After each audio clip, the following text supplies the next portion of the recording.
पिछले भाग में हमने देखा कि गोपी के भेष में आई राधा के कान में नन्हे कन्हैया ने भांडीर वन के गुप्त विवाह का स्मरण कराया, जिससे राधा रानी विस्मय के सागर में डूब गईं। नमस्कार दोस्तों, आपका स्वागत है पौराणिक पुराण में। जामवंत की गुफा के पत्थरों से भी जैसे प्रेम का रस टपकने लगा था जब कन्हैया ने उस गुप्त रहस्य से पर्दा उठाया। श्री कृष्ण मुस्कुराते हुए बोले, जामवंत, मटकी फूट चुकी थी। राधा के गालों पर छाछ और आंसुओं की धारा बह रही थी।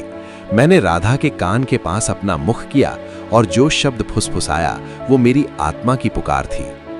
कन्हैया ने राधा के कान में धीरे से कहा, राधिका, विस्मृतम किम?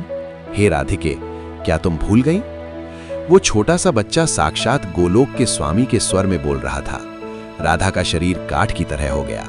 उन छोटी छोटी आंखों में उन्हें पूरा ब्रह्मांड और भांडीर वन का वो विवाह दिखाई दे गया। श्रीमद् भागवत में भगवान की इसी शक्ति का वर्णन है। ततः सर्वम मयम विष्णुम पश्यन्तीम विस्मिताम सतीम। अर्थात राधा ने देखा कि उस छोटे से बालक के रोम रोम में साक्षात विष्णु और पूरा ब्रह्मांड समाया हुआ है। वे विस्मय में डूब गई। मैया यशोदा पास आई और बोली, अरे गोपी, तू डरे मत, मेरा लाला थोड़ा नटखट है, रुक, मैं तुझे नई मटकी के पैसे देती हूँ। राधा ने कांपते हुए स्वर में कहा, नहीं मैया, इस बालक ने आज मेरा मटकी फोड़कर मेरा सारा बोझ उतार दिया है। राधा समझ गई कि कन्हैया ने सिर्फ मटकी नहीं फोड़ी, बल्कि विरह की उस दूरी को भी मिटा दिया है।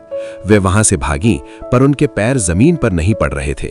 लेकिन तभी गोकुल से बाहर निकलते ही राधा के सामने एक ऐसी खौफनाक चुनौती आ गई जिसने उनके प्रेम की परीक्षा ले ली।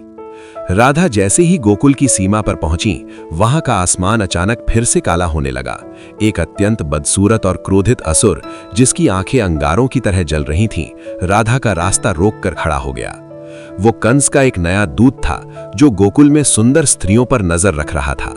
उस असुर ने गंदा हाथ राधा की ओर बढ़ाया और बोला, इतनी सुंदर गोपी तो गोकुल की नहीं लगती, चल मेरे साथ मथुरा, कंस महाराज तुझे देखकर खुश होंगे।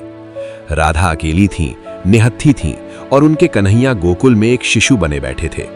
असुर का हाथ जैसे ही राधा को छूने वाला था, तभी एक चमत्कार हुआ। राधा के शरीर से एक ऐसी प्रचंड ज्वाला निकली कि असुर मीलों दूर जाकर गिरा। ये हल्लादिनी शक्ति का तेज था जिसे स्वयं नारायण भी प्रणाम करते हैं। अपनी राय हमें नीचे कमेंट्स में जरूर बताएं और पौराणिक पुराण चैनल को सब्सक्राइब करना ना भूलें। मिलते हैं कहानी के अगले भाग में, तब तक के लिए नमस्कार।